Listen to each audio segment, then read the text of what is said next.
Hello, and welcome to my presentation about my game called Catch and Release. Catch and Release will be presented by me, Maxwell Gonzalez, and Leapfrog is the company that created the game. This game is where math and the fun of fishing are combined to make a fun and interactive game for kids.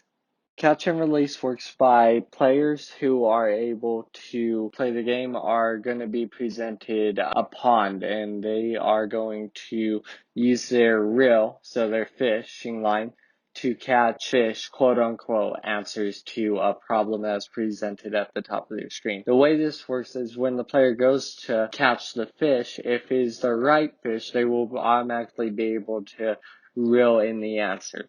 And if it is the wrong fish, they will reel in the answer and the fish will be thrown back into the water and the game will say try again and mark them with a strike.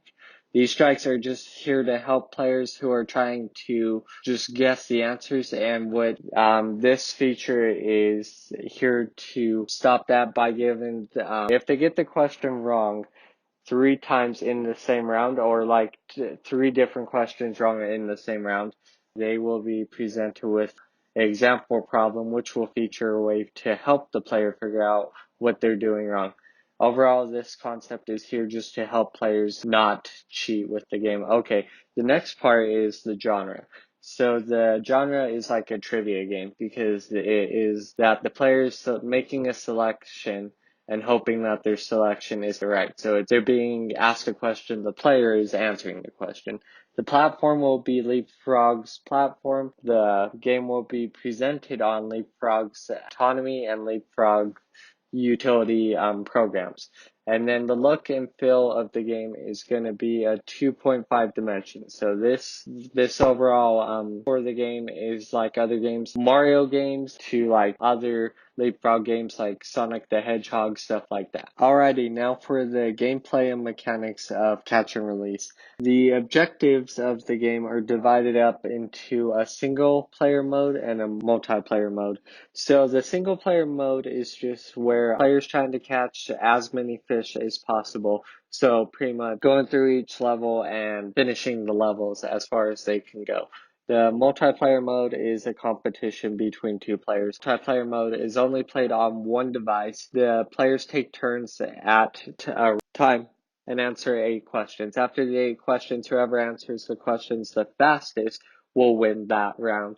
And the players will play 3 rounds, and whoever gets 2 out of 3 of the rounds wins the game. So now the rules for single player mode is pretty much where the player can only catch 1 fish at a time. If they select the right fish, they will put that in their inventory box. If not, they will get a strike and a try again signal. If they get the 3 strikes, then they will have to do an example problem. And then for the rules for multiplayer mode, each player will take a turn, 1 round. So 1 player will go first, the next player will go second, and then the winner of that round will be declared. The rounds are timed, and there will be no penalty getting the questions wrong and having to do the example problems, because if a player does run into that, then the player will have to go through that and would lose time. So these rules are not implemented on the multiplayer mode as on the single player mode. Game options and user interface.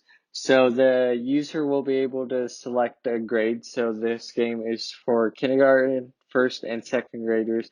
And then the player will be able to select how hard the game is. So easy, medium, or hard. And then the other options that the player can do are customizable options. So like the time of day they want to present on the game, the avatars they want to create, and then they can also have the option of going to the game store and buying different reels and customizing reels and stuff like that to make the game more interactive. So the gameplay is not huge in this game, but it does help to give the players a little bit of break in between levels and stuff. So the game story will show like their character in the game, and they'll show them like walking up to the pond, or like scenes of them going up to the pond, them sitting at the pond and stuff like that. Even though the story is not that big of a player for the game, it still helps to give the players a break, and it still sets the setting for the player to get ready to play the game. And then the way the player plays the game is by selecting the right fish by answering the question. So the fish represents the answer to the math question that is presented on their screen. Alright, now the second part of gameplay and mechanics is that core mechanics of the game and the balance of the game. So to keep the game balanced, the game does have power-ups, but these power-ups can only be 3 in your possession at a time, and then only one of them can be used at a time in a level. Okay, the way to keep these balanced is that the power-ups will be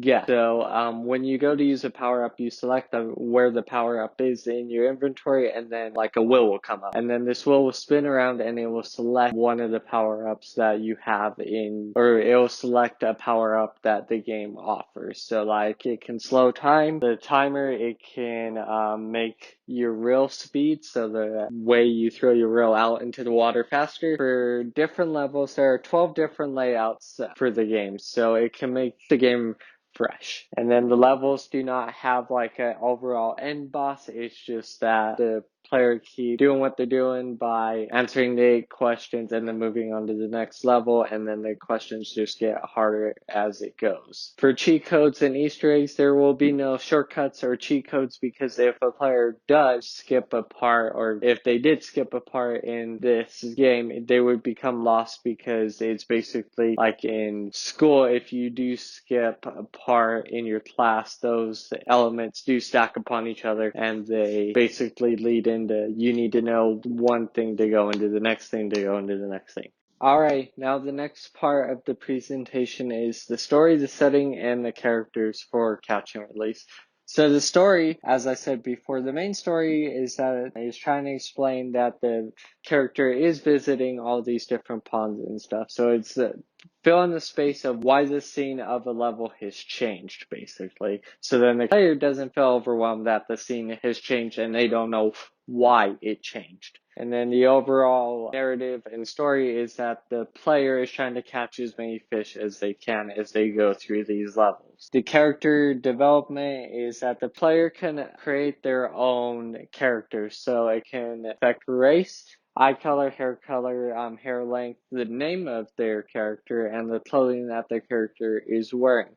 This is just helpful to make the game more immersive, so that the player feels like they have more options that they can choose, and the game just isn't given to them, basically. So the characters are this way just because. Alright, and then the overall world of Catch and Release is represented by fishing ponds, and that the player can affect the time of day that they're fishing and the overall scenery. The season will be kept at summer just because it's the most kind of logical. Like that's when fishing is done the most. Now for the societal issues of Catch and Release. So Catch and Release is good because it will help children feel more comfortable with the type of math problems that they will see in school.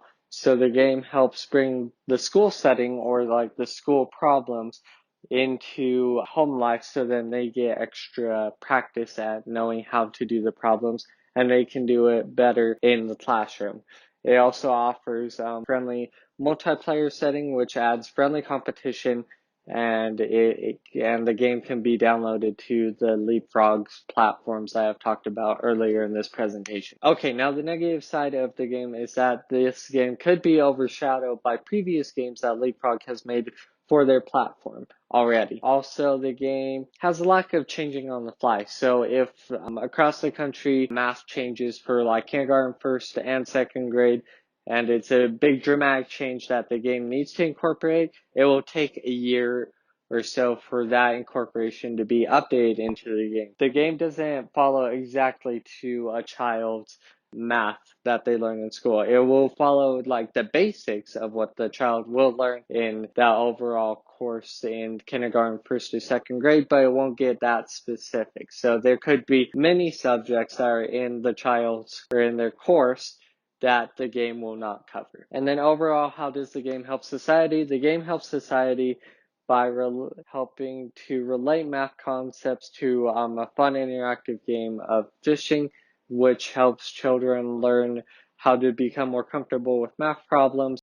Alright, then for the final part of this presentation is the game assessment. So overall, who is going to support the creation of this game? And the support will come from parents who believe that this game will help their kids with math and understanding and just basically becoming more used to a math concept and not struggling with it.